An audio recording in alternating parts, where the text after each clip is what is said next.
Hi, this is Maggie. I'll be doing late August and September ephemeris transits. So the good news is Mercury will be going direct. It will be going direct on August 19th in Leo. So Mars will be going direct in Capricorn. It will be moving into Aquarius. Very exciting. And it will be direct as well. So, especially Aries and Scorpio, that's your ruler. So it'll be working for you again. And that's the planet of action, will, ambition, drive. So a lot of people have just been really, not really moving forward, but the plans will begin to move forward a lot better. Things will work a lot better without Mercury being retrograde and Mars. So it's communication and action that have been off. So Saturn's retrograde as well in August, late August. So anyway, Mercury goes direct on August 19th. Mars goes direct August 28th. So Labor Day weekend is going to be great. Whatever your plans are, if you have travel plans or a wedding or family reunion, it's back on with a couple of the planets. Some of the main ones, Mercury is a planet of transportation, short trips, communication, and Mars is ambition, drive, and it can also be accidents, if it's not well aspected. So the fact that it's moving forward, it's good for Aries. It's a ruler of Aries, and Scorpio, co-ruler of Scorpio. So that will be direct August 28th, which is Labor Day weekend.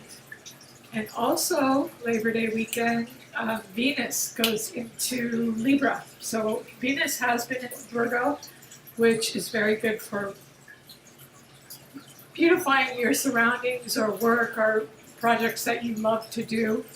But it's moving into Libra, so it will be about personal relationships, and you might prefer to have maybe a fashion makeover than go to work. It'll be more about personal relationships. There might be one that comes into your life, excuse me, or the arts somehow. It's really hot here today. It's like triple digits. So anyway, I just wanted to prelude it with late August. I almost said Memorial Day weekend. Labor Day weekend looks great. Great. The planets going direct. Hallelujah. Especially Mercury and Mars. Saturn is still retrograde in Capricorn. Jupiter will be in Scorpio all till like November 7th, I believe. And Venus will go into Libra August 31st. So it's a great Labor Day weekend. It really is good.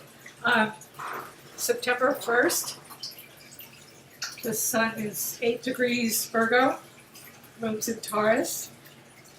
I will be at a wedding with my family, so that should go well.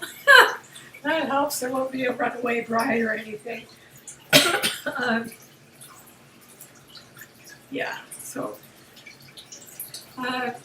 the moon, it begins September 1st, the sun in Virgo, moon in Taurus, earthy Taurus. So a lot of earth. There's just a ton of earth energy. The Virgo energy, all the planets in Capricorn energy, Taurus energy, more earth, fixed earth. So, it's great for earth signs and for people who are lacking earth in their chart that can use these transits to enhance their material or business skills or common sense. If they're lacking earth, it could help to ground them a little bit. So Mercury's in Leo, direct, and it will be going into Virgo on the 7th, August 7th. So Mercury's co-ruler of Virgo. It's ruler of Gemini and Virgo. So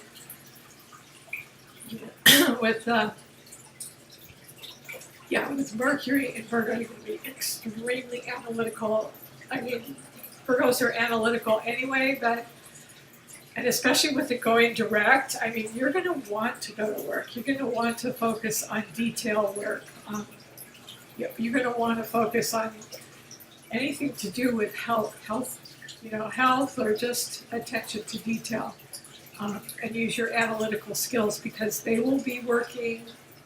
The ruling planet will be working, and Mars is working too to give everyone ambition instead of going retro. So that's Virgo. Venus will be going into, Venus is in Libra, it's in September. It went into Libra. Sorry, I have to backtrack. Venus went into Libra on the 7th. Yeah. So Venus will be in Libra on the September 1st, and it will go into Scorpio on the 10th. So it will have a totally different feelings. Whatever, Libra's all about personal relationships. Venus in Libra, you may have tried to beautify or make yourself look good in some way, or maybe someone new came into your life, or your social relationships would go better than maybe usual. When it goes into Scorpio, though, it will be intense. The intensity, and it will be more like a sexual attraction, and good luck with joint resources other than like a personal social attraction. Or when it's in Libra, it could be like accessorizing or fashion, or maybe anything to do with the arts. Beginning a new creative art project, and especially with everything in Leo as well. It's creativity in the arts. So it will be going into Scorpio. Venus in Scorpio is very, very sexy. It's very magnetic, attractive. You will want to delve into the deeper mysteries of life, superficial,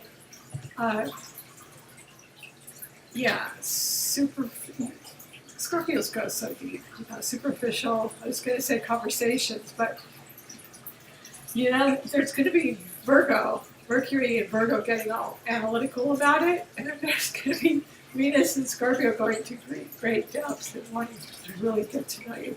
What it's going to do is just give you magnetic attraction.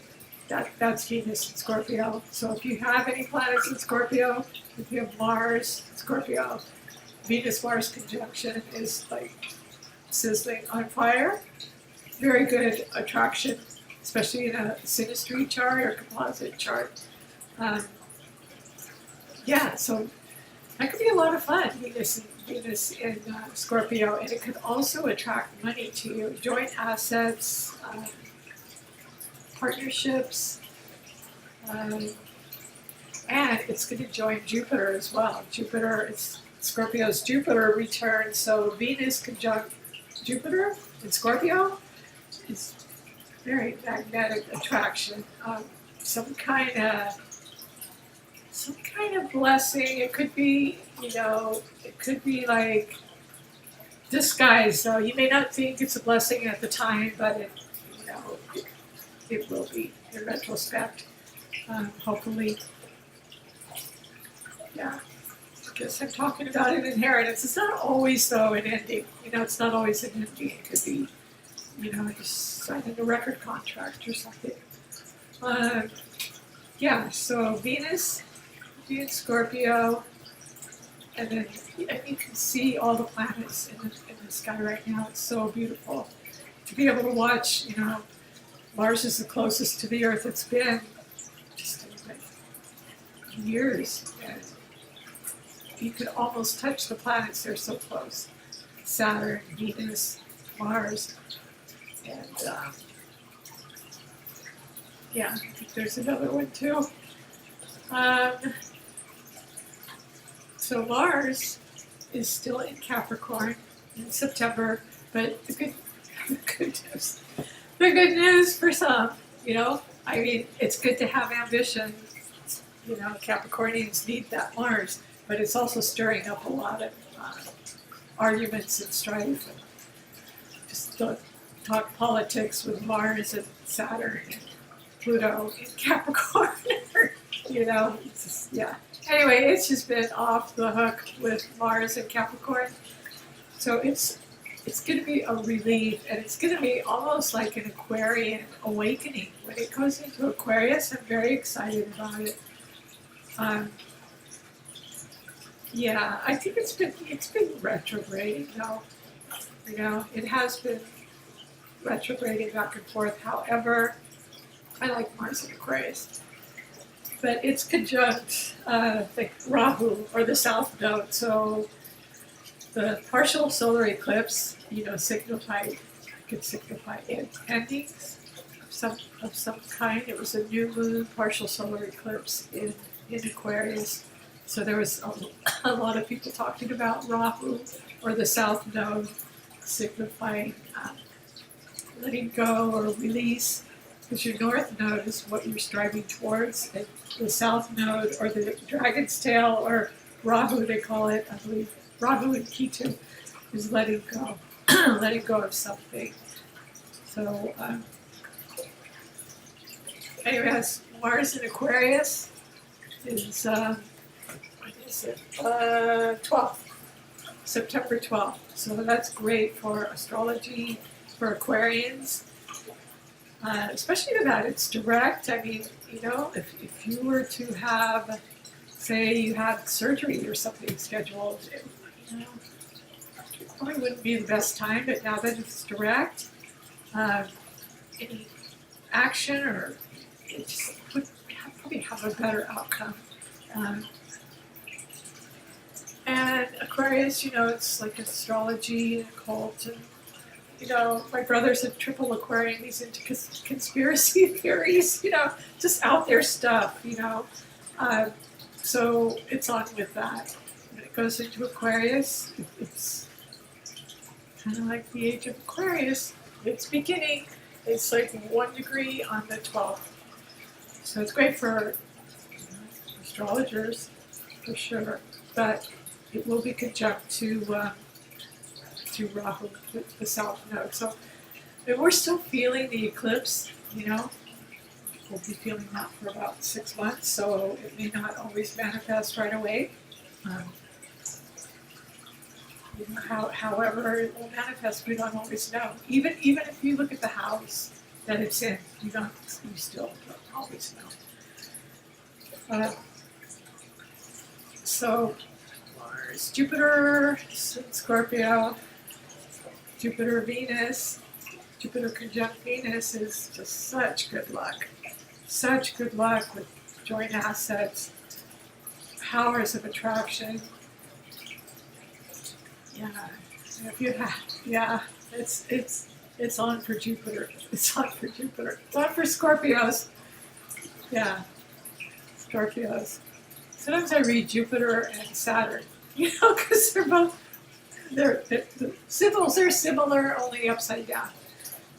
So anyway, it's on for Scorpios. Very, very sexually attractive, magnetic, money from heaven. But they're very, very fixed. And so if you have a project, or you want to just totally dive into the occult, or you get going all metaphysical, you know, that, or you're extremely psychic, your intuition, you're having weird dreams, that would be why. Saturn is retrograde, so the good news is Saturn also is going direct. And it's retrograde on the first 2 degrees. Excuse me, need some water.